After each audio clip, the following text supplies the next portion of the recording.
नमस्कार मेरे प्यारे दोस्तों, आप सब कैसे हैं। आई होप आप लोग अच्छे होंगे, मस्त होंगे और अपनी पढ़ाई ज़बरदस्त तरीके से कर रहे होंगे। दोस्तों देखिए, हम उत्तर प्रदेश स्पेशल देख रहे थे। अब बताने की ज़रूरत नहीं है किसके लिए इम्पोर्टेंट है, क्या है। तो इसी के क्रम में हम आगे बढ़ते हैं और बुक तो पता है किसकी है। और देखिए, हम लोग एक लाजवाब तरीके से देख रहे हैं, आपको मज़ा भी आ रहा होगा। क्वेश्चन जब लास्ट में मैं कराता हूँ तो और आनंद आता होगा ना। तो सारे क्वेश्चन हो भी रहे होंगे। हम देखिए सारे टॉपिक लगभग कवर कर चुके हैं। दोस्तों जो आप टॉपिक करा रहे हैं ना, वो थोड़ा बड़े हैं, इसलिए मैं जो है एक दिन में एक ही करा। जैसे खुद ही देखिए कितने पेज का है दोस्तों, व्याख्या सहित है 19, लगभग जो है 15 पेज के आसपास है। मतलब 15 नहीं, मान लीजिए इधर 5 पेज ये हो गए, तो हाँ लगभग 13-14 पेज के है। तो सोचिए मतलब कितना मतलब बड़ा बड़ा हो जाता है, इसीलिए दिक्कत होती है। कल हम लोग कला संस्कृत देखे थे। देखिए ये सारे टॉपिक इंपॉर्टेंट, कोई ऐसा टॉपिक नहीं जो इम्पोर्टेंट नहीं है। और मैं लॉजिक ट्रिक हर चीज़ आपको बताता हूँ, इसीलिए ताकि आपके माइंड में लंबे समय तक रहे। आज हम देखते हैं दोस्तों प्रमुख व्यक्तित्व। देखिए व्यक्तित्व के बारे में जानकारी है, अगर मतलब टाइम बचेगा तो हम लोग भाषा एवं बोलियाँ देखेंगे, ठीक। बाकी जो हम पहले व्यक्तित्व देखते हैं, ये हिस्ट्री में भी इम्पोर्टेंट है। दोस्तों देखिए जो ये टॉपिक है ना, 3 टॉपिक, ये हिस्ट्री के लिए इम्पोर्टेंट है और यूपी स्पेशल दोनों के लिए इम्पोर्टेंट। क्वेश्चन आएगा जब एग्जाम में तो आप ये भी नहीं जान पाएंगे कि हिस्ट्री से आया या मतलब जो है यूपी स्पेशल से। तो दोनों से इम्पोर्टेंट है, तो इसलिए आपको दो पढ़ लेना चाहिए। और इससे रिलेटेड हम क्वेश्चन कर लेंगे, जितने भी क्वेश्चन बनेंगे सारे देख लेंगे। तो हम शुरुआत करते हैं, टाइम को वेस्ट नहीं करते हैं। हमारा 2-3 दिन में ये कंप्लीट हो जाएगा। आज सुबह मैंने जो कराया है, महेश बर्णवाल सर की बुक कराई है एनसीईआरटी, आप लोग ज़रूर देखिए दोस्तों। पॉलिटी से मैंने स्टार्ट किया है। हम आपके पेपर से मतलब पहले, यानी यूपी पुलिस जूनियर असिस्टेंट या जितने भी पेपर हैं, उससे पहले हम जो है वो बुक कंप्लीट कर देंगे, ठीक। इसी हो सकता है महीने में, हम जून में कंप्लीट कर देंगे पूरी बुक। आप क्यों देखिए, आप जो भी कहेंगे आप, मैं वो सारी चीज़ें करूँगा।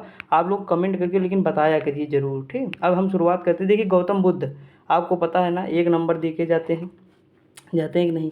तो ये देखना इम्पोर्टेंट है। देखते हैं दोस्तों, लिखा गौतम बुद्ध के बारे में कि बौद्ध धर्म के संस्थापक गौतम बुद्ध का जन्म कपिलवस्तु के लुम्बिनी नामक स्थान पे हुआ था। कब हुआ था? तो 563 ईसा पूर्व में हुआ था। गौतम बुद्ध का बचपन का नाम सिद्धार्थ था। बुद्ध के पिता का नाम शुद्धोधन था, जो शाक्य वंश से संबंधित थे। माता का नाम महामाया था। पत्नी का नाम यशोधरा था। यशोधरा के पिता थे सुप्रबुद्ध। देखिए इंपॉर्टेंट नहीं है, ये याद रखिए कि यशोधरा जो थी वो कोलीय वंश की थी। और इनकी माता जो थी यशोधरा की, वो पमिता थी। क्या थी? पमिता। ये भी नहीं याद, ये पिता माता ना याद रखो, कोई दिक्कत नहीं। बस ये याद रखो कोलीय वंश से संबंधित, बस इतना याद बहुत है। पुत्र का नाम राहुल। तो इतनी जानकारी आप लोग हमेशा पढ़े होंगे, जब जब हिस्ट्री पढ़े होंगे। अब हम आगे देखते हैं। अगला है गौतम बुद्ध की पत्नी के अन्य नाम है गोपा, बिंबा, भद्रकच्छना। देखिए ये जो है ना, ये जीआरएफ में पढ़ाया गया था हम लोगों को। तो ये थोड़ा मतलब याद रखिएगा, कभी पूछा जा सकता है बिंबा किसकी पत्नी है, गोपा या भद्रकच्छना, तो इम्पोर्टेंट हो जाता है ना। ये कम पढ़ाया गया होगा आप लोगों को। अगला बौद्ध गौतम बुद्ध के जन्म कुछ समय बाद ही उनकी माता का स्वर्गवास हो गया। तब उनकी जो है मौसी जो थी प्रजापति गौतमी ने उनका लालन पालन किया। उसके बाद जो कि बुद्ध की मृत्यु के बाद प्रथम बौद्ध भिक्षुणी बनी। कौन बनी? बुद्ध की मृत्यु के बाद जो है प्रथम बौद्ध भिक्षुणी बनी महामाया, सॉरी, प्रजापति गौतमी बनी, ठीक। गौतम बुद्ध का विवाह 16 वर्ष की आयु में हो गया था दोस्तों। अब देखिए देखिए आप लोग ये जानते होंगे ना कि मतलब दो, मतलब जो विद्वान थे, इनका भविष्यवाणी किए थे कि एक जो है, या तो महान जो है राजा बनेगा, या महान सन्यासी बनेगा ना, चक्रवर्ती सम्राट बनेगा, या तो फिर महान सन्यासी बनेगा। तो ये सारी चीज़ें थी, इसीलिए इनके मतलब पिता ने जल्दी शादी कर दी थी। मतलब इनको जो है सारी सुख सुविधाएं देते थे। अलग अलग टाइम में अलग अलग इनके लिए महल बनाए गए थे कि बसंत का जो महल अलग था, बरसात के समय महल अलग, गर्मी वाला अलग, सर्दी वाला अलग। तो ये बहुत सारी सुख सुविधाएं थी, लेकिन जिसे जो होना होता वो हो जाता है, ठीक दोस्तों। कितनी भी सुविधाएं दो, कोई दिक्कत नहीं। देखिए बुद्ध का सारथी जो चन्ना था, उसका घोड़ा क्या था? कंधक था। एग्जाम में पूछा गया ये भी। अब देखिए बुद्ध के को जो 4 दृश्य थे वो प्रभावित किए। पहला, उसने बूढ़ा व्यक्ति देखा, फिर बीमार व्यक्ति, फिर मृत व्यक्ति और एक सन्यासी। सन्यासी की ओर प्रवृत्त किया। यानी जो है सन्यासी को देखा तो उसका चेहरा हंसमुख था। बाकी बूढ़ा व्यक्ति वो भी परेशान, बीमार व्यक्ति वो भी परेशान, मृत हो गए तो रो रहे हैं, चिल्ला रहे हैं अगल बगल के लोग, तो सब लोग वो भी परेशान है। तो जो है एक सन्यासी ने सन्यास की ओर प्रवृत्त किया। देखिए मैं आपको एक स्टोरी बता दूं। मतलब एक महिला थी, महिला का नाम मुझे एग्जैक्ट नहीं याद है, कुछ करके है, मतलब अच्छे नाम था उनका, अभी इस समय माइंड में स्किप है, कोई दिक्कत नहीं। महिला का नाम आप कुछ भी रख लीजिएगा, एनसीईआरटी में था, मैं आपको बता देता हूँ। उनके मतलब उनके बेटे के साथ देहांत हो गया, यानी बेटे का निधन हो गया। अब वो बेटे का निधन हो गया, बुद्ध के पास गई, कही कि इसे जीवित कर दीजिए, मतलब रोना चिल्लाना बहुत मचाए हुई थी। तो वो कही कि मतलब इनको जीवित कर दे। बुद्ध मुस्कुराए, कहें ठीक है हम इन्हें जीवित कर देंगे। वो बहुत खुश हुई। फिर जो है जैसे वो खुश हुई, बुद्ध ने कहा लेकिन आपको जो एक काम करना है। तो वो बोलती हाँ बताओ। कहें आप जाइए मतलब गांव में सबके यहाँ, मतलब गांव से आप मतलब सामने वाला जो गांव है वहाँ से चले जाइए या अपने गांव में चले जाइए, एक मुट्ठी जो है सरसों के दाने ले आइए। तो वो कही ठीक है अभी ले आएंगे, लेकिन कही शर्त सुनो पहले, मतलब एक मुट्ठी जो है सरसों का दाना लाना है और जिसके घर में किसी की मृत्यु ना हुई हो उसी के घर से आपको एक मुट्ठी दाना लाना है सरसों का, समझा कि नहीं। तो वो जिसके द्वार पे जाती है उसके कहीं ना कहीं किसी के दादा, किसी के चाचा, किसी के नाना, मतलब कुछ ना कुछ लोग, कोई ना कोई लोग तो उसके घर में मृत्यु मतलब हुई ही होगी उसके घर में। तो उन्हें कुछ मिलता ही नहीं, कहीं नहीं मिलता है। तो वो फिर धीरे धीरे समझ जाती है, समझा कि नहीं। तो एक ऐसी स्टोरी थी, एनसीईआरटी में लिखी हुई है, थोड़ा ऊपर नीचे हो सकता है, लेकिन कहने का मतलब यही था कि मतलब सबके घर में जो है कोई ना कोई, किसी न किसी की मृत्यु हुई है। वो मतलब सारांश था।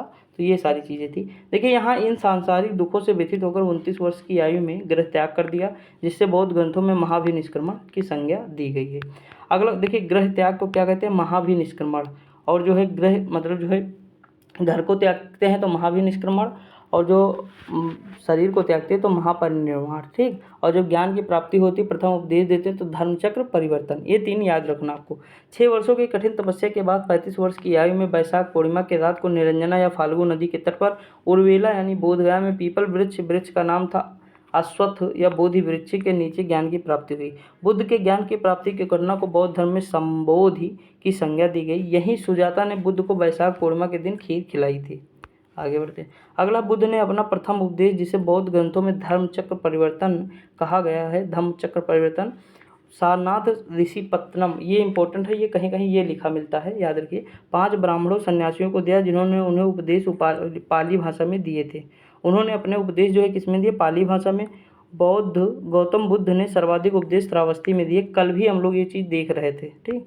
अगला दिया है कि महात्मा बुद्ध ने तपस्य और कालिक नामक 2 शूद्रों को बौद्ध धर्म का सर्वप्रथम अनुयायी बनाया। तो याद रखिएगा नाम। आगे बढ़ते हैं, ठीक। देखिए अब आपका काम तो हिस्ट्री में भी हो रहा है और यूपी स्पेशल में भी हो रहा है। महात्मा बुद्ध के प्रिय शिष्य थे आनंद उपाली थे। गुरु के मतलब बुद्ध के प्रथम गुरु अलार कलाम थे, जो कि सांख्य दर्शन के विशेषज्ञ थे। बुद्ध ने इनसे न केवल सांख्य दर्शन की शिक्षा प्राप्त की, बल्कि ध्यान और समाधि का भी ज्ञान प्राप्त किया। बुद्ध के अनुयायी शासकों में मगध राज्य के शासक बिम्बिसार थे। उनका पुत्र बिम्बिसार का पुत्र अजातशत्रु था। कौशल राज्य के प्रसेनजित थे और कौशाम्बी के नरेश उदयन थे। ये उदयन, प्रसेनजित, अजातशत्रु जो है बौद्ध धर्म के अनुयायी थे। अगला, बौद्ध धर्म का प्रचार प्रसार करने के लिए बुद्ध ने अंतिम उपदेश सुभद्र को, मैंने कल वाली वीडियो में बताया भी था, मल्ल गणराज्य की राजधानी पावापुरी में दिया, ठीक। अगला दिया है कि 483 ईसा पूर्व में 80 वर्ष की आयु में कुशिनारा देवरिया में, जो कि मल्लू की राजधानी है, को एक शिष्य चुंद द्वारा दिए गए भोजन खाकर उन्होंने शरीर त्याग दिया। बौद्ध धर्म में इस घटना को महापरिनिर्वाण की संज्ञा दी गई। अगला दिया, मल्लू ने ही बुद्ध का अंतिम संस्कार किया। बुद्ध के शरीर के अवशेषों को 8 स्थानों पर ले जाकर 8 स्तूपों का निर्माण करा। मैंने एक चीज़ बताया था कि जो शरीर के अवशेष हैं ना, जो बौद्ध धर्म से संबंधित, चाहे उनके शिष्य हों चाहे बुद्ध हों, उनसे रिलेटेड जो चीज़ें हैं, जो अवशेष हैं, वहीं पर जो है स्तूप बनाया गया है, समझ कि नहीं। तो अगला है, स्तूप का मतलब होता है ढेर होता है। महात्मा बुद्ध को लाइट ऑफ एशिया भी कहा जाता है। बुद्ध ने अपने जीवन काल की अंतिम वर्षा वैशाली में बिताई थी। बुद्ध की शिक्षाएं त्रिपिटकों में मिलती हैं। इसमें बुद्ध के उपदेशों का संकलन है। त्रिपिटक के 3 भाग है, विनय पिटक, सुत्त पिटक, अभिधम्म पिटक, ठीक दोस्तों। बौद्ध धर्म के 3 जो है रत्न है, बुद्ध, धम्म, संघ है। अगला है इनके 4 आर्य सत्य हैं, जैसे दुख अर्थात संसार दुखमय है, दुख समुदाय अर्थात इच्छा दुखों का कारण है, बिल्कुल सही है। दुख निरोध अर्थात इच्छाओं को त्याग से दुखों का निवारण संभव है। अगला है कि दुख निरोध गामिनी, दुख निवारक मार्ग, अष्टांगिक मार्ग अर्थात इस मार्ग पर चलकर इच्छाओं व दुखों का अंत होगा। अगला दिया है बौद्ध धर्म के अष्टांगिक मार्ग कौन कौन से, सम्यक दृष्टि है, सम्यक संकल्प है, सम्यक वाक है, सम्यक कर्माथा है, अगर है सम्यक आजीविका है, सम्यक व्यायाम है, सम्यक जो है स्मृति है और सम्यक समाधि है। बौद्ध धर्म के 10 सील हैं। महात्मा बुद्ध ने 10 सील बनाए हैं जिसके मनुष्य को अपने जीवन में पालन करना चाहिए ताकि जीवन नैतिकता पूर्ण बन सके। कौन कौन से हैं? सत्य, अहिंसा, स्थेय यानी चोरी न करना, ब्रह्मचर्य, अपरिग्रह आवश्यकता से अधिक अधिक संचय न करना, शय्या त्याग और अविलासिता अर्थात व्यभिचारी न करना, व्यभिचार न करना या असमय भोजन त्याग, मद्यपान त्याग तथा सुगंधित वस्तुओं का सेवन न करना। अगला दिया है कि बौद्ध दर्शन। बौद्ध दर्शन 3 मूल सिद्धांतों पे मतलब आधारित है। अनीश्वरवाद, ठीक, ईश्वर को नहीं मानते, अनात्मवाद, आत्मा को नहीं मानते हैं, क्षणिकवाद। ठीक दोस्तों, एक चीज़ मैं आपको बताऊं, देखिए बुद्ध जी पुनर्जन्म को मानते हैं लेकिन आत्मा को नहीं मानते हैं। देखिए मैं आपको बताऊं, एक लॉजिक आपको मैं दे रहा हूं। देखिए इसका बहुत अच्छा ये एग्जाम्पल है। जैसे जब लोग कोई मरता, जैसे मतलब उनसे पूछा गया, मिनांडर ने पूछा किससे? नागसेन से। ठीक, नागसेन बौद्ध धर्म से संबंधित थे। मिनांडर जो है शक था, मैंने आपको पढ़ाया है, मैंने बताया चीज़ें। तो जब मतलब जो है पूछा गया उनसे, तो मिनांडर से पूछा गया, मिनांडर ने पूछा नागसेन से कि ये बताओ, मतलब जो आत्मा तो मानते हैं लेकिन मतलब आत्मा नहीं मानते, पुनर्जन्म मानते हैं, ऐसा मतलब क्या है? तो उन्होंने मतलब एक ऐसा जवाब दिया, जैसे मान लीजिए हम गोवा गए, ठीक, मान लीजिए हम गोवा गए, लेकिन हम गोवा जिस उद्देश्य से गए वो उद्देश्य हमारा पूरा नहीं हुआ। यानी हम सोचे थे कि खूब इंजॉय करेंगे, खूब मौज मस्ती करेंगे, ठीक, लेकिन हम जब वहाँ गए तो घर की टेंशन लाते हैं कि घर से फ़ोन आ रहा है, कोई बीमार है, ये तो हम इंजॉय नहीं कर पाए। तो हम क्या करें, घर से फिर घर वापस आ गए। यानी हम जिस उद्देश्य से गए कि यहाँ खूब नहाएंगे, मटर गश्ती करेंगे, इंजॉय करेंगे, वो हम नहीं कर पाए और हमारा आधा से ज़्यादा ध्यान कहाँ था? घर पे था। ठीक दोस्तों, तो हम घर वापस आ गए।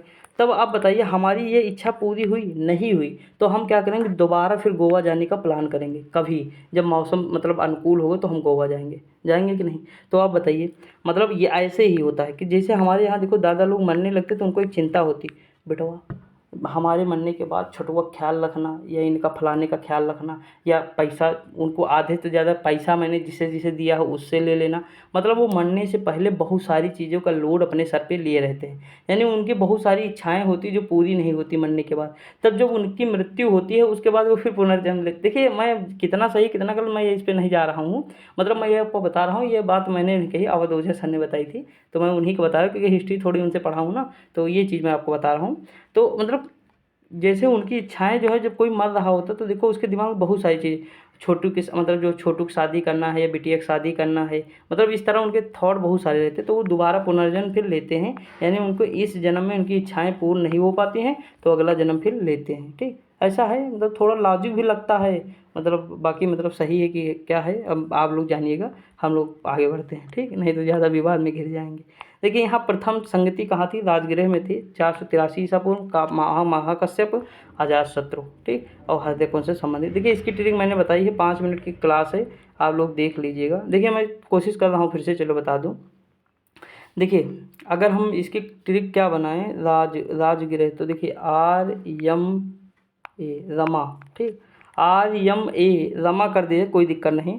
राजगृह नहीं, देखिए सॉरी हमें इस तरह नहीं याद रखना दोस्तों, ये नहीं याद, हमें इस तरह याद रखना जैसे पहले दूसरे तीसरे। देखिए राजगिरी, वैशाली, पाटलिपुत्र, कुंडलवन, राजगिरी, वैशाली, पाटलिपुत्र, कुंडलवन, राजगिरी, वैशाली, पाटलिपुत्र, कुंडलवन, राजगिरी, वैशाली, पाटलिपुत्र, कुंडलवन। तो 4 हो गए। सन 100 का गैप कर दीजिए खटाखट। 483, 383, 300 मतलब 283 होना चाहिए, तो 251 कर दिए, फिर प्रथम शताब्दी पहुँच गए। ठीक, उसके बाद देखिए महाकश्यप, महा सबका नीर यानी सबका, यानी देखिए अब यहाँ देखिए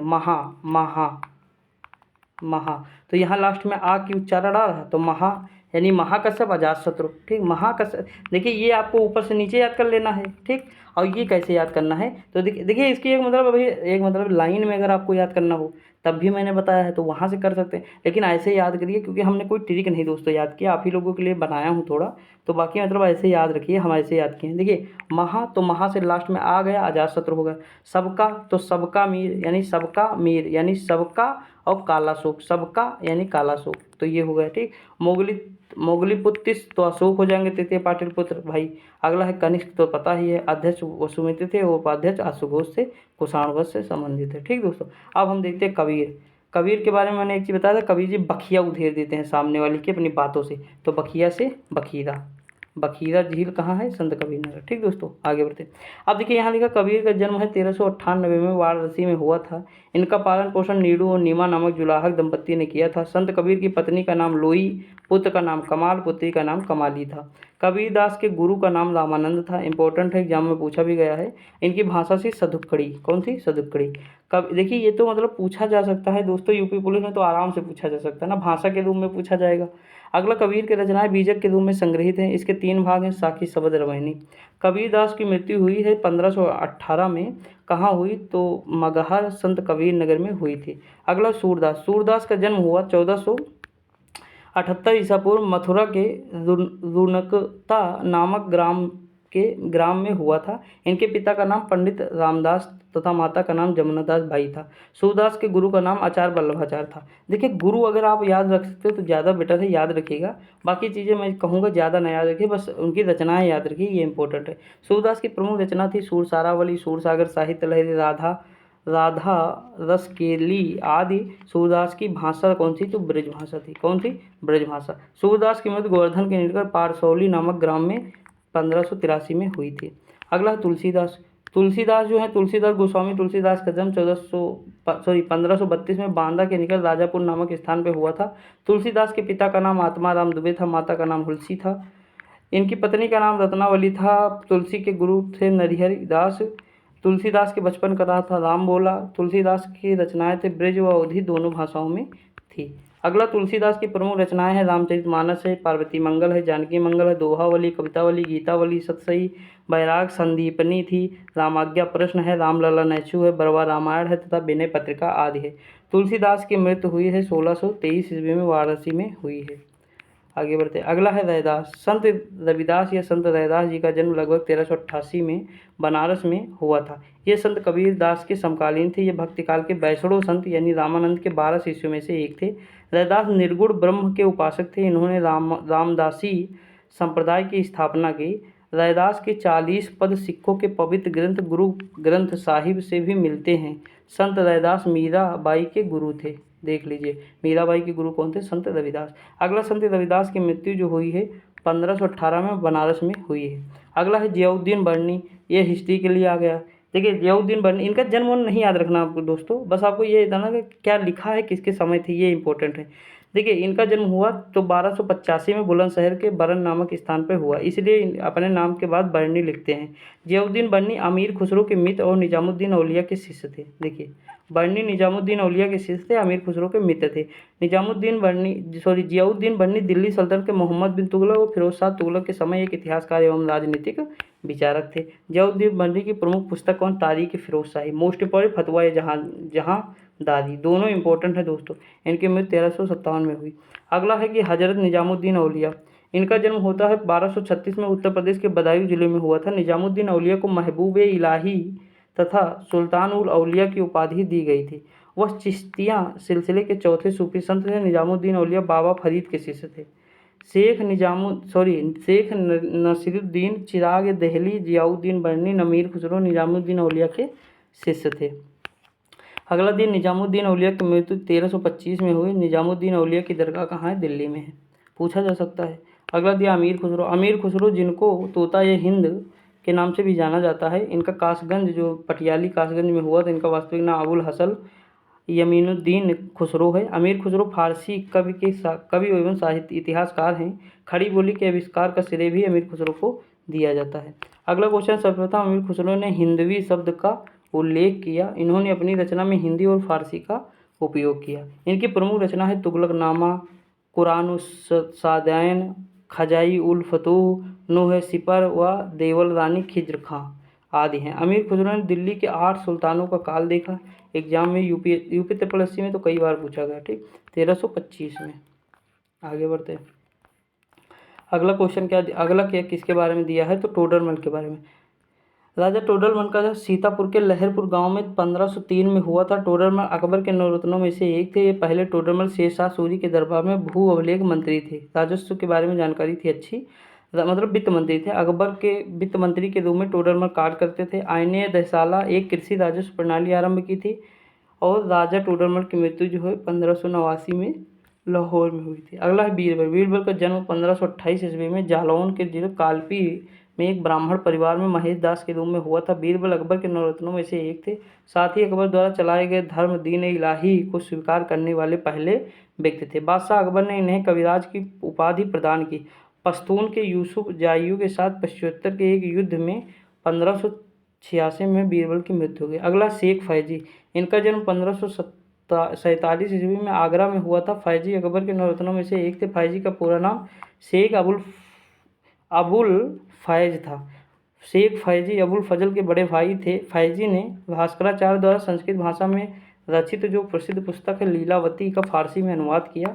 दोनों इंपॉर्टेंट, एक तो याद रखना भास्कराचार्य की पुस्तक क्या है, लीलावती, जेआरएफ में पूछी गई है, अब की बार मिलान के रूप में आई थी, मैंने बताया ना। और फारसी में अनुवाद किया किसने, तो फैजी ने किया।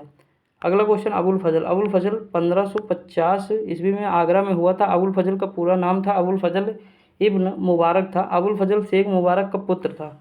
शेख मुबारक का पुत्र एवं फैजी का बेटा छोटा भाई था। अबुल फजल अकबर के दरबार में नवरत्नों में से एक था। अबुल फजल तुर्की, फारसी, अरबी, संस्कृत, हिंदी का ज्ञाता था। दक्षिण से आगरा आते समय 1603 में वीर सिंह देव ने आंतरी मध्य प्रदेश में उनकी हत्या कर दी थी। अबुल फजल की प्रमुख रचनाएं हैं अकबरनामा और आईने अकबरी, दोनों इंपॉर्टेंट है दोस्तों। अकबरनामा फारसी में लिखी गई है, जो तीसरे खंड को आईने अकबरी कहते हैं। अगला दिया मलिक मोहम्मद जायसी। मलिक मोहम्मद जायसी का जन्म 1492 में जायस अमेठी के निकट उत्तर प्रदेश में हुआ था। इनकी प्रमुख रचना पद्मावत। पद्मावत सबसे ज़्यादा इंपॉर्टेंट मलिक मोहम्मद जायसी की, ठीक। उसके बाद है अखरावट, आखिरी कलाम और कहरनामा व चित्ररेखा आदि। आगे बढ़ते हैं दोस्तों। आगे किसके बारे में है दिया हुआ है, रानी लक्ष्मीबाई के बारे में। वीरांगना रानी लक्ष्मीबाई का जन्म 1828 ईस्वी में बनारस में हुआ था। कल हम लोग देखे भी थे, क्वेश्चन भी आया था कि इनका जन्म कहाँ हुआ, तो बनारस में हुआ। इनका बचपन का नाम मणिकर्णिका था। इनके पिता का नाम मोरोपंत तांबे था, ठीक। उसके बाद माता का नाम भागीरथी सापरे था। इनका विवाह जो है 1842 में झांसी के राजा गंगाधर राव निवालकर से हुआ था। देखिए 28 की थी, 42 में जन्म, मतलब 14 साल में जो है इनकी शादी हो गई। देखते दोस्तों। उसके बाद तभी से इनका नाम झांसी की रानी पड़ा। अपने पुत्र की मृत्यु के पश्चात इन्होंने एक पुत्र गोद लिया। अपने दत्तक पुत्र का नाम इन्होंने दामोदर राव रखा। ब्रिटिश इंडिया के गवर्नर जनरल डलहौजी राज्य हड़प नीति, मैंने बताया था डलहौजी ने कौन कौन से राज्य हड़प, सतारा, जैतपुर, संभल, बघाट, उदयपुर, झांसी, नागपुर, करौली। मैंने बताया नहीं था, एक लाइन से आपको याद करा था ट्रिक से, कई बार मतलब ट्रिक नहीं थी, बार बार मैं कहता था रटो। सतारा, जैतपुर, संभल, बघाट, उदयपुर, झांसी, नागपुर, करौली। सतारा, जैतपुर, संभल, बघाट, उदयपुर, झांसी, नागपुर, करौली, ये इनकी हड़प नीति थी। और जो बिलेजली की सहायक नीति थी उसमें हैदराबाद पहले था। हैदराबाद, तंजौर, अवध, सॉरी HMTP था। हैदराबाद, मैसूर, तंजौर, अवध, पेशवा, तो 5 ये राज्य अगर लाइन से याद है काम हो जाएगा। इसकी ट्रिक थी HMTAP, HM टॉप, ठीक। तो ये चीज़ है, ऐसे आपको याद रखना पड़ेगा। फिर देखिए यहाँ पे राज्य हड़प नीति के अंतर्गत अंग्रेजों ने दत्तक पुत्र को उत्तराधिकारी मानने से इनकार कर दिया। और डॉक्ट्राइन ऑफ लैप्स नीति के तहत 7 मार्च 1854 को झांसी का ब्रिटिश राज में विलय कर लिया गया। 18 जून 1958 को रानी लक्ष्मीबाई ग्वालियर में वीरगति को प्राप्त हुई। अगला है तात्या टोपे। तात्या टोपे का जन्म जो है 1824 में नासिक महाराष्ट्र के येवला नामक गांव में हुआ था। इनका मूल नाम था रामचंद्र पांडुरंग। ये भी पूछा गया है कि रामचंद्र पांडुरंग किसका नाम था, तो तात्या टोपे का था। इनके पिता थे पांडुरंग राव, माता का नाम था रुक्माबाई। इनके पिता पांडुरंग और राव बिठूर के पेशवा मराठा बाजीराव द्वितीय के दरबार में थे। यहीं इनका पालन पोषण नाना साहब और मणिकर्णिका के साथ हुआ था, ठीक। तात्या टोपे के नेतृत्व में नाना साहब की सेना ने अंग्रेजों से खूब संघर्ष किया। 1857 की क्रांति में बिठूर, झांसी व कालपी आदि स्थानों पर इन्होंने भयंकर युद्ध किया। नरवर के राजा मानसिंह ने 7 अप्रैल 1859 में इन्हें गिरफ्तार करके अंग्रेजों को सौंप दिया। देखिए अपने ही ना, कहते नहीं कि अपने जो होते हैं वही जो है दगेबाज होते हैं। 18 अप्रैल 1859 को तात्या टोपे को मध्य प्रदेश के शिवपुरी में फांसी दी गई। अगला दिया है नाना साहब। तो पेशवा बाजीराव द्वितीय के पुत्र नाना साहब का जन्म 1824 ईस्वी में बिठूर में हुआ था। इनके पिता का नाम माधव नारायण भट्ट, माता का नाम गंगाबाई था। नाना साहब का प्रारंभिक नाम गोविंद था। कानपुर में 1857 की क्रांति का नेतृत्व नाना साहब ने ही किया था। तात्या टोपे इनके सेनापति थे। 1857 की क्रांति में ब्रिटिश हुकूमत ने नाना साहब पर 1 लाख रुपए का इनाम रखा था। 1857 की क्रांति के विफल होने के बाद नाना साहब नेपाल चले गए। अगला दिया बेगम हजरत महल। अवध के नवाब अवध की बेगम नाम से प्रसिद्ध बेगम हजरत महल का जन्म अवध के प्रांत फैजाबाद में वर्तमान अयोध्या में 1820 में हुआ। वास्तविक नाम था मोहम्मद खानम था। इन्हें महक परी के नाम से जानते हैं, ये पूछा गया, इंपॉर्टेंट है, याद रखिएगा, ठीक दोस्तों। आगे बढ़ते हैं। देखिए, ये देखिए दोस्तों, जो इम्पोर्टेंट है आप लोग जानते भी हैं, मैं थोड़ा मतलब पढ़ दे रहा हूँ ताकि मतलब ये ना है कि मैंने ये टॉपिक आपको छोड़ दिया। मैं कुछ छोड़ना नहीं चाहता, एक लाइन से मैं सोचता हूँ सारी चीज़ें कवर कर दूँ। बेगम हजरत महल अवध के नवाब वाजिद अली शाह की दूसरी पत्नी थी। बेगम हजरत महल अपने नाबालिग ब्रिजिश कादिर की गद्दी पर बैठाकर लखनऊ 1857 की क्रांति का नेतृत्व किया। अवध पर अंग्रेजों का कब्जा होने के पश्चात हजरत महल अपने पुत्र के साथ नेपाल चली गई और 7 अप्रैल 1879 ईस्वी को उनकी मृत्यु हो गई। अजीजन बेगम, इनका जन्म हुआ था लखनऊ में हुआ था। अजीजन बेगम कानपुर में पेशावर नर्तकी का कार्य करती थी, परंतु देश प्रेम की भावना ने इन्हें 1857 की क्रांति में कूदने पर विवश कर दिया। अजीजन बेगम ने क्रांतिकारियों की बैठकों में जाना आरंभ किया और वहां नाना साहब के आह्वान पर इन्होंने अंग्रेजों से टक्कर लेने के लिए स्त्रियों का एक दल गठित किया। अगला ब्रिटिश कमांडर हेनरी हैवलॉक ने गिरफ्तारी के बाद अजीजन बेगम के सामने अजीमुल्ला खां का पता बताने पर माफ़ी देने का प्रस्ताव रखा। प्रस्ताव को ठुकराने पर इन्हें मार दिया गया। अगला दिया मदन मोहन मालवीय, महान देशभक्त, प्रख्यात शिक्षाविद, राजनेता, सुविख्यात पत्रकार व समाज सुधारक पंडित मदन मोहन मालवीय जी का जन्म हुआ था 1861, 25 दिसंबर 1861 को प्रयागराज में हुआ था। इनके पिता का नाम पंडित ब्रजनाथ, माता का नाम भूना देवी। पंडित मदन मोहन मालवीय को उनकी हृदय की महानता के कारण महात्मा गांधी ने महामना की उपाधि दी थी।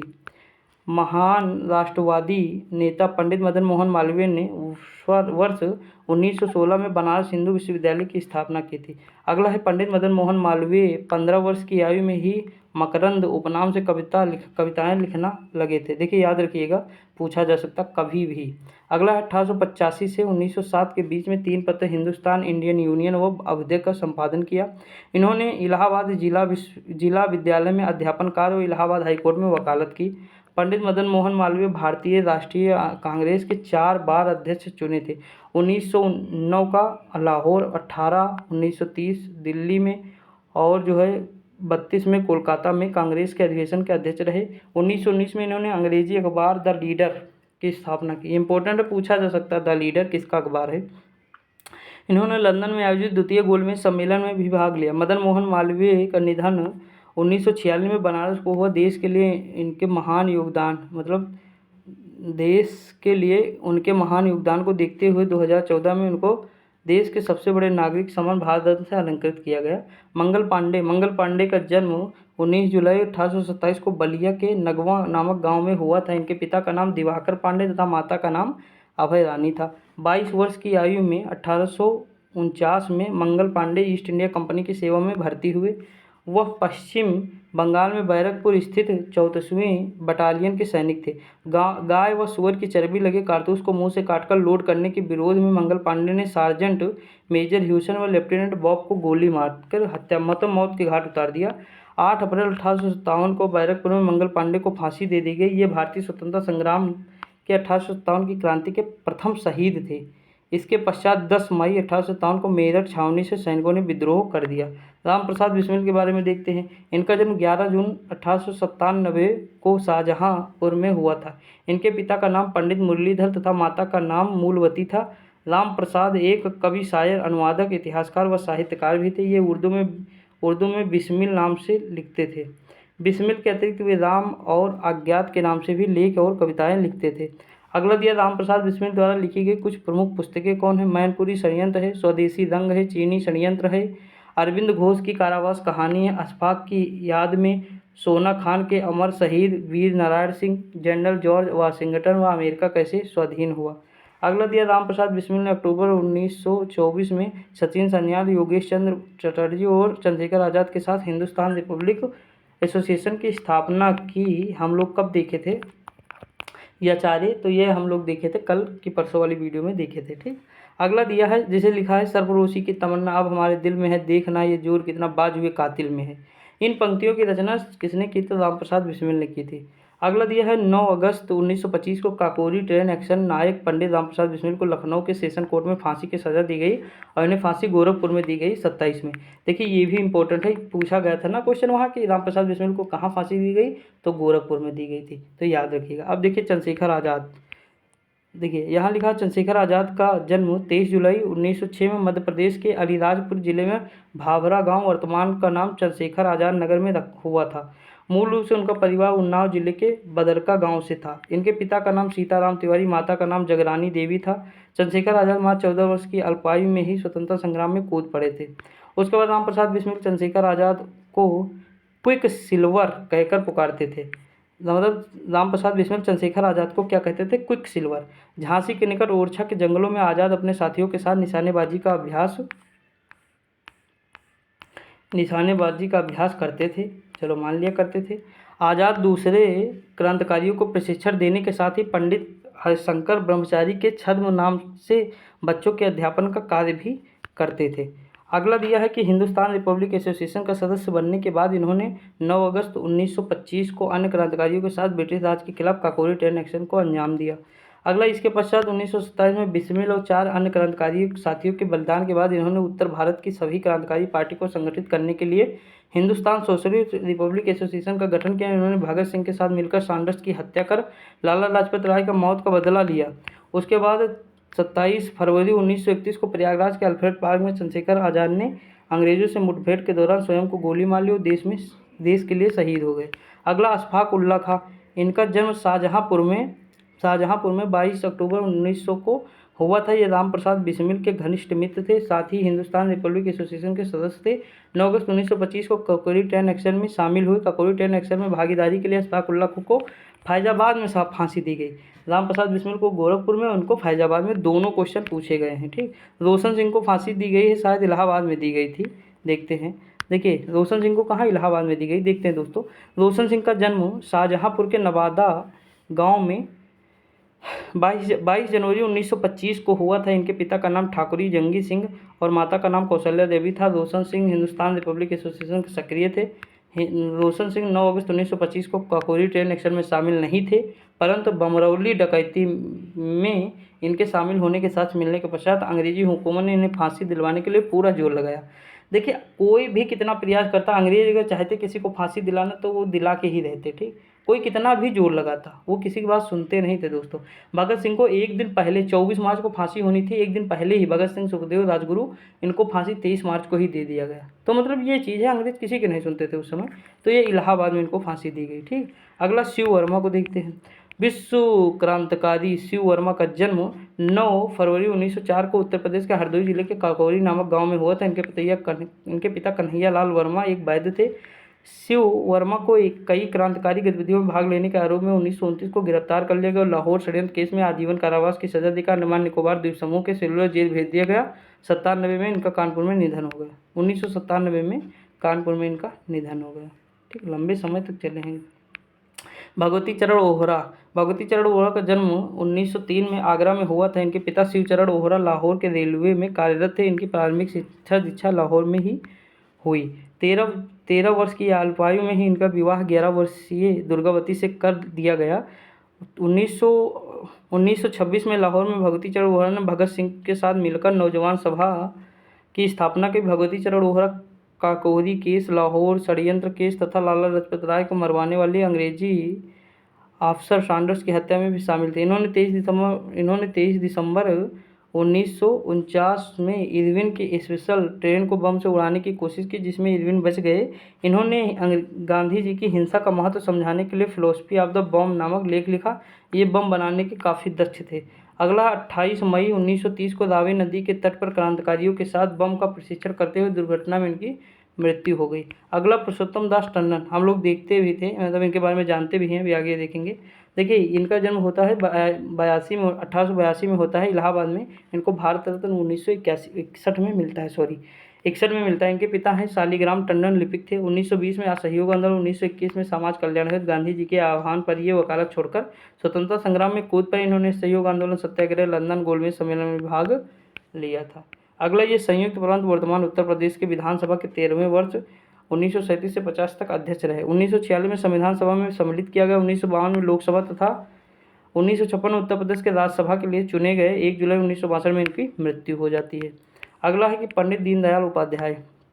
इनका जन्म 25 सितंबर 1916 को मथुरा के नगला चंद्रभान गांव में हुआ था। इनके पिता भगवती प्रसाद उपाध्याय ज्योतिष थे। वर्ष 1947 में पंडित दीनदयाल ने राष्ट्र धर्म प्रकाश लिमिटेड की स्थापना की, जिसमें राष्ट्र धर्म 5 जन व स्वदेशी नामक पत्र प्रकाशित हुए। 23 अक्टूबर 1961 और 23 अक्टूबर 1951 को डॉक्टर श्यामा प्रसाद मुखर्जी की अध्यक्षता में भारतीय जनसंघ की स्थापना हुई और पंडित दीनदयाल उपाध्याय को प्रथम महासचिव नियुक्त किया गया। 11 फरवरी 1968 को पंडित दीनदयाल उपाध्याय की रहस्यमय तरीके से मौत हो गई और मुगल सराय रेलवे यार्ड में उनकी लाश मिलने को पूरे देश में शोक की लहर दौड़ पड़ी। आगे बढ़ते दोस्तों। अगला क्वेश्चन दिया हुआ है कि राम मनोहर लोहिया, इनका जन्म 1910 में अंबेडकर नगर जिले के अकबरपुर गांव में हुआ था। राम मनोहर लोहिया गांधी जी के व्यक्तित्व से बहुत प्रभावित थे और जीवन पर्यंत गांधी जी के आदर्शों का समर्थन किया। 18 वर्ष की आयु में 1928 में इन्होंने साइमन कमीशन का विरोध करते हुए छात्र आंदोलन का नेतृत्व किया। 1829 में कलकत्ता विश्वविद्यालय से स्नातक कर PhD करने के लिए बर्लिन विश्वविद्यालय जर्मनी चले गए। 1934 में इन्होंने कांग्रेस सोशलिस्ट पार्टी की स्थापना की। मैंने बताया था बर्लिन किस नदी के किनारे है, तो स्प्री नदी के किनारे है जो जर्मनी में बहती है।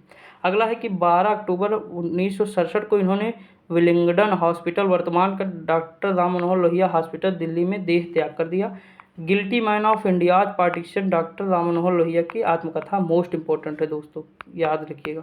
अगला दिया मोतीलाल नेहरू। मोतीलाल नेहरू का जन्म जो हुआ 6 मई 1861 में प्रयागराज में हुआ था। इनके पिता गंगाधर नेहरू कश्मीरी ब्राह्मण थे। इनकी माता का नाम इंद्रायणी था। पंडित मोतीलाल नेहरू ने इलाहाबाद हाईकोर्ट में परीक्षा में प्रथम स्थान के साथ ही स्वर्ण पदक प्राप्त किया था। वाह। 1909 में मोतीलाल नेहरू उत्तर प्रदेश परिषद के सदस्य चुने गए। 1919 में अमृतसर में हुए जलियांवाला बाग हत्याकांड के बाद मोतीलाल नेहरू ने गांधी जी के आह्वान पर वकालत छोड़ दी और स्वाधीनता संग्राम में कूदने का निर्णय लिया। मोतीलाल नेहरू ने 1919 में अमृतसर और 1928 में कोलकाता में भारतीय राष्ट्रीय कांग्रेस के अधिवेशन की अध्यक्षता की। गांधी जी के द्वारा असहयोग आंदोलन वापस किए जाने के बाद इन्होंने चित्तरंजन दास के साथ मिलकर कांग्रेस खिलाफत स्वराज पार्टी की स्थापना की। 1923 में कहाँ किया, तो ये प्रयागराज में किया। जवाहरलाल नेहरू पहले प्रधानमंत्री। जवाहरलाल नेहरू का जन्म कब हुआ, 1889 में हुआ। 14 नवंबर 1889 को हुआ, उत्तर प्रदेश के इलाहाबाद में हुआ था। इनके पिता का नाम मोतीलाल नेहरू था, माता का नाम स्वरूप रानी था। इनकी स्कूली शिक्षा इंग्लैंड के हैरो स्कूल से और कॉलेज की शिक्षा ट्रिनिटी कॉलेज व कैम्ब्रिज लंदन से पूरी हुई थी। ठीक। 1912 में भारत लौटकर जवाहरलाल नेहरू ने वकालत आरंभ की। जवाहरलाल नेहरू की पत्नी का नाम कमला और पुत्री का नाम इंदिरा गांधी था। 1920-22 के असहयोग आंदोलन के सिलसिले में ये 2 बार जेल भी जाना पड़ा। जवाहरलाल नेहरू 1923 में अखिल भारतीय कांग्रेस पार्टी के महासचिव बने। ये 6 बार कांग्रेस पार्टी के अध्यक्ष बने। लाहौर के बने, लखनऊ में 1936, फैजपुर 37, 1951 में दिल्ली में, हैदराबाद 1953 में, फिर कल्याणी 1954 में बने। उसके बाद 1925 में अल्मोड़ा जेल में इनकी आत्मकथा मेरी कहानी एंड ऑटोबायोग्राफी का लेखन कार्य पूर्ण हुआ। इनकी रचनाएं हैं भारत की खोज, विश्व इतिहास की झलक है, बहुरूपी गांधी। तो इतनी हैं, इम्पोर्टेंट भी हैं सारी। जवाहरलाल नेहरू को वर्ष 1955 में भारत रत्न दिया गया। कब दिया गया, 1955 में भारत रत्न सम्मानित किया गया। 1964 में इनका निधन हो गया। अब देखते हैं लाल बहादुर शास्त्री। लाल बहादुर शास्त्री का जन्म 2 अक्टूबर 1904 को मुगल सराय में हुआ था। इनके पिता मुंशी शारदा प्रसाद श्रीवास्तव प्राथमिक विद्यालय में शिक्षक थे। इन्होंने जय जवान जय किसान का नारा दिया। शास्त्री जी ने 9 जनवरी 1964 को भारत के दूसरे प्रधानमंत्री के तौर पर पदभार ग्रहण किया। ताशकंद सोवियत संघ के 11 जनवरी 1966 को रहस्यमय परिस्थितियों से इनकी मृत्यु हो जाती है और मरणोपरांत 1966 में भारत रत्न से सम्मानित किया। चौधरी चरण सिंह भारत के 5वें क्रम के प्रधानमंत्री थे, 79 से 80 थे। और चौधरी चरण सिंह का जन्म 23 दिसंबर 1902 को मेरठ के नूरपुर जिले में हुआ था।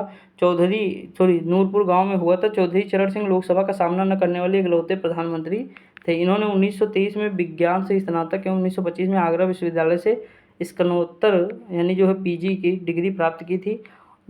चौधरी चरण सिंह को किसानों का मसीहा कहा जाता था।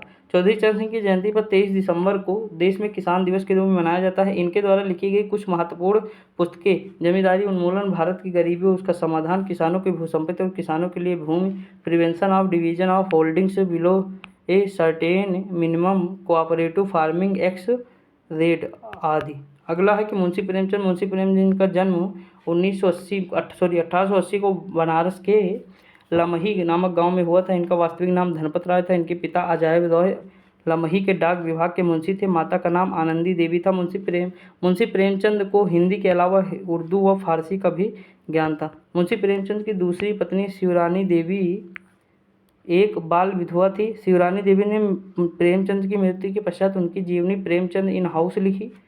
ठीक, उसके बाद प्रेमचंद ने हिंदी समाचार पत्र जागरण और मासिक साप्ताहिक पत्रिका हंस, दोनों याद रखिएगा, संपादन किया।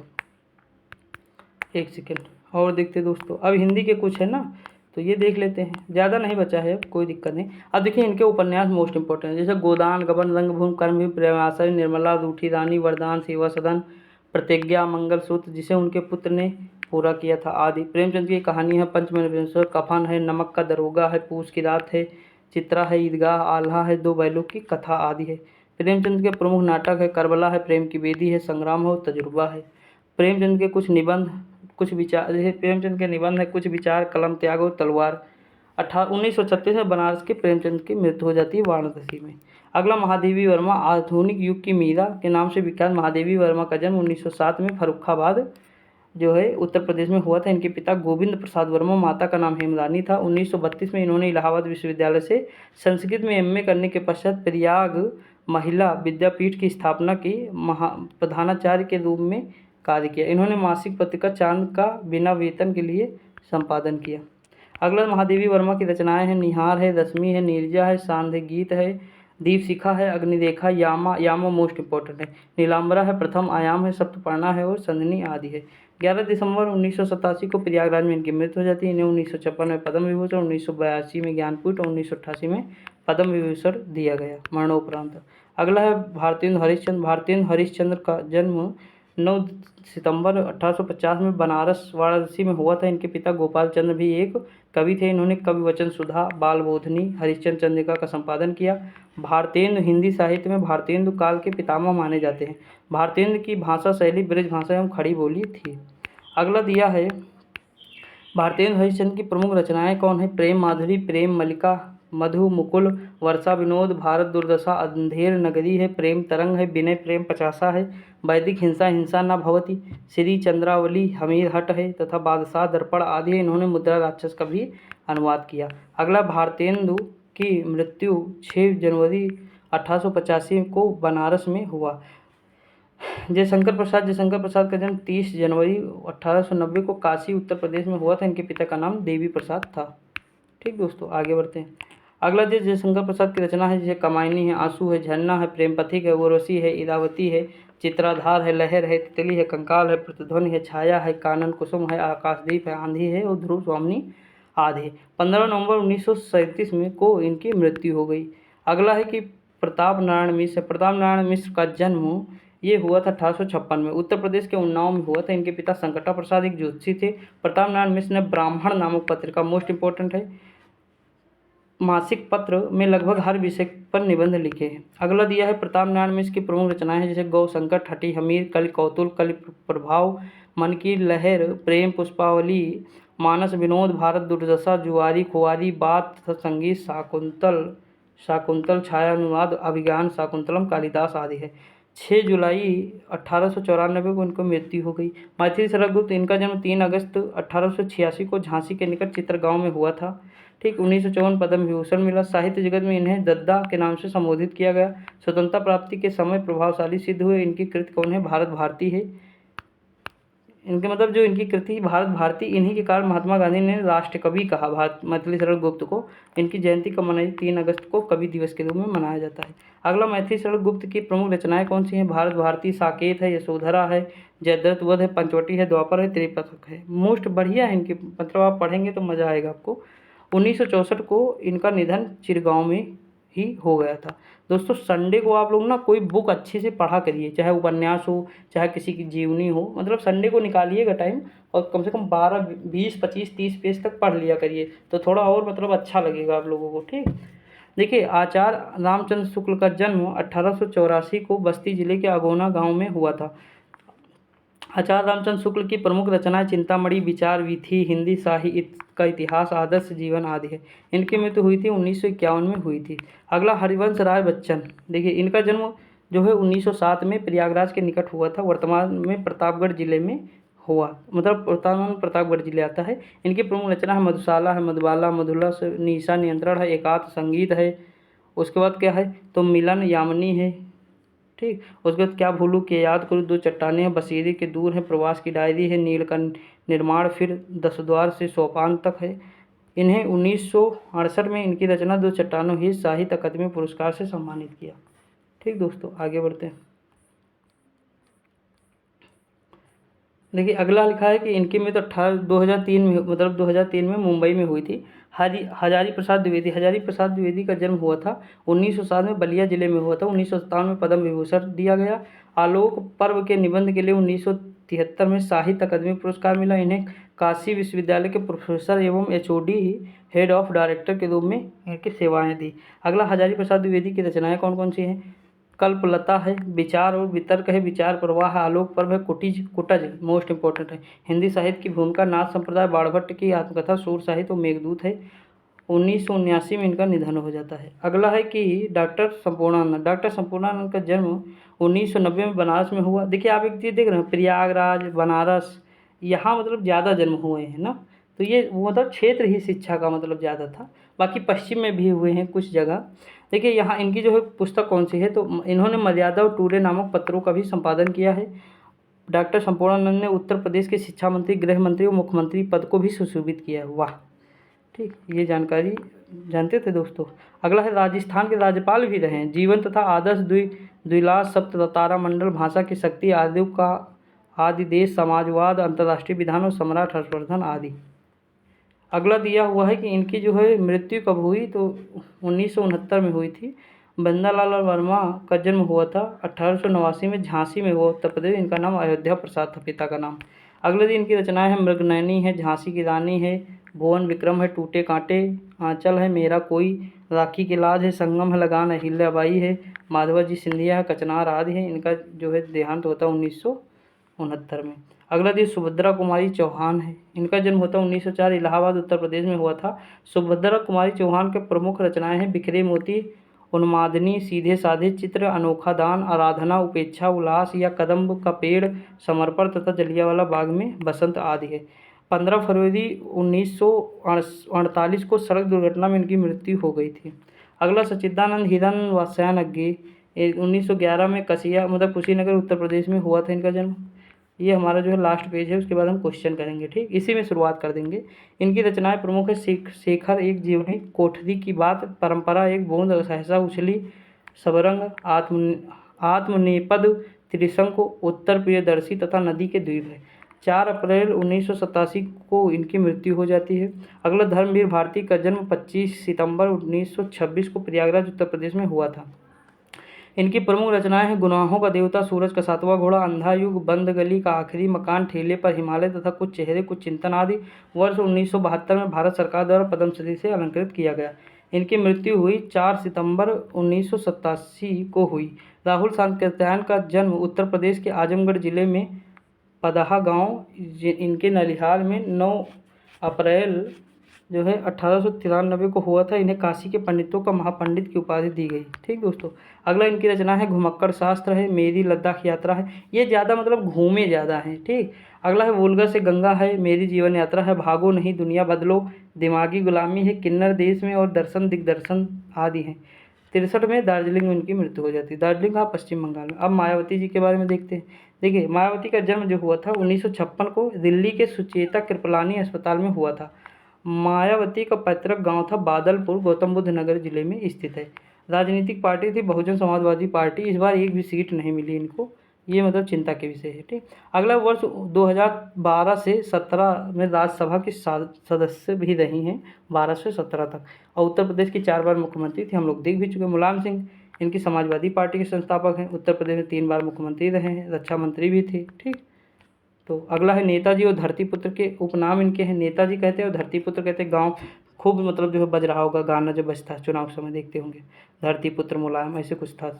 भारत में द्वितीय सर्वोच्च पुरस्कार पद्म विभूषण 2023 में अभी इनको प्राप्त हुआ है, ठीक, मरने के बाद।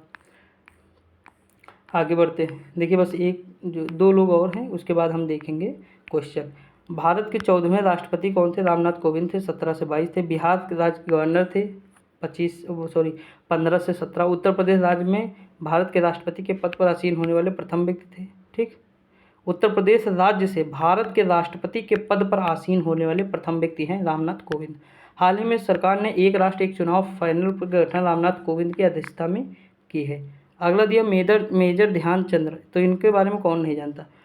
29 अगस्त 1905 को इलाहाबाद में हुआ था। द विजार्ड, द मैजिशियन के उपनाम से जानते हैं इन्हें।